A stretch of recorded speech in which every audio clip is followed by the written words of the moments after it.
This is Inside Indiana Business Radio for the afternoon of Monday, August 7th, 2023. I'm Alex Brown. South Bend-based Crossroads Solar is expanding its footprint. The solar panel manufacturing startup is investing $1 million to add a second production line that founder Pat Regan estimates will allow the company to quadruple its output with a staff of formerly incarcerated individuals. I want to show that I can do it because I have felons and because I take this category of people and demonstrate that they can be good at what they do. And I still believe that. And what I've demonstrated is you can. Regan, a former Notre Dame professor, has grown his company to working with a national distributor to produce orders for clients from Pennsylvania to California.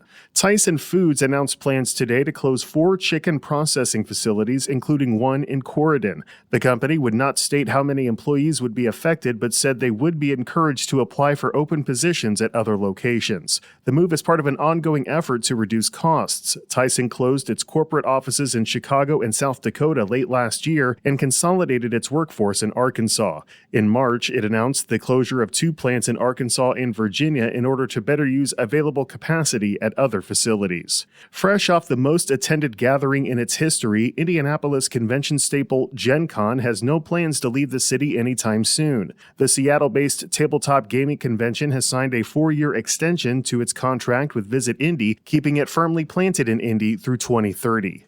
From the number one source for Indiana business news, this is Inside Indiana Business Radio. For 25 years, we've had the honor of telling the story of Indiana business. More than 1,300 shows, 8,000 interviews. We've traveled from Valparaiso to Versailles, Fort Wayne to Fort Branch, and everywhere in between. And we are just getting started. Our team is passionate about Indiana business because your story is worth telling. Join us every week as we travel the state to bring you Indiana's story. Inside Indiana Business, 25 years and counting. The National Wheelchair Basketball Association has selected Fort Wayne as the location for its women's and military championships next year. IIB's Kate Sharon has more. Athletes will descend on the city from April 26th through 28th at the Plasman Athletics Center at Turnstone, which has 190,000 square feet of adaptive event space and 4 basketball courts. The move gives Indiana the national championships for the first time. However, the Turnstone Center has held several NWBA regional tournaments before. The championships expect to host over 300 athletes and 800 attendees from across the country, making what the organization estimates will be its largest women's national championship ever. Fort Wayne will also host the second year of the military division. NWBA Board of Directors member Matt Pierce said Fort Wayne is committed to elevating the championship events to the next level. Turnstone is one of 9 U.S. Olympic and Paralympic training sites in the country, earning the designation in 2018. The Plasman Athletic Center last week hosted the USA Boccia 2023 National Championships.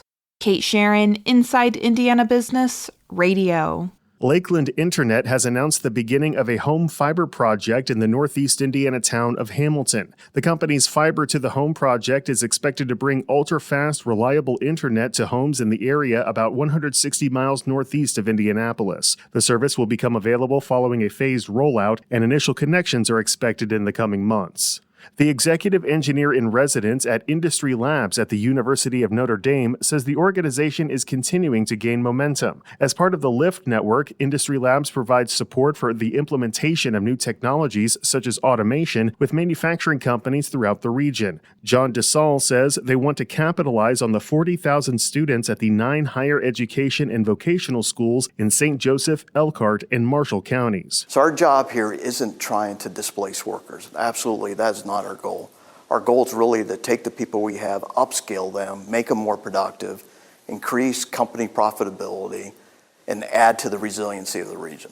He said since 2019, Industry Labs has completed more than 160 projects with more than 50 companies, many of which have been around automation. MS Corporation CEO Jeff Samulian is this week's guest on the Business and Beyond podcast with Gary Dick, presented by PNC, a weekly conversation with high-profile Hoosiers in business, sports, and entertainment, and beyond. Available now from your favorite podcast provider. I'm Alex Brown for Inside Indiana Business Radio on Demand.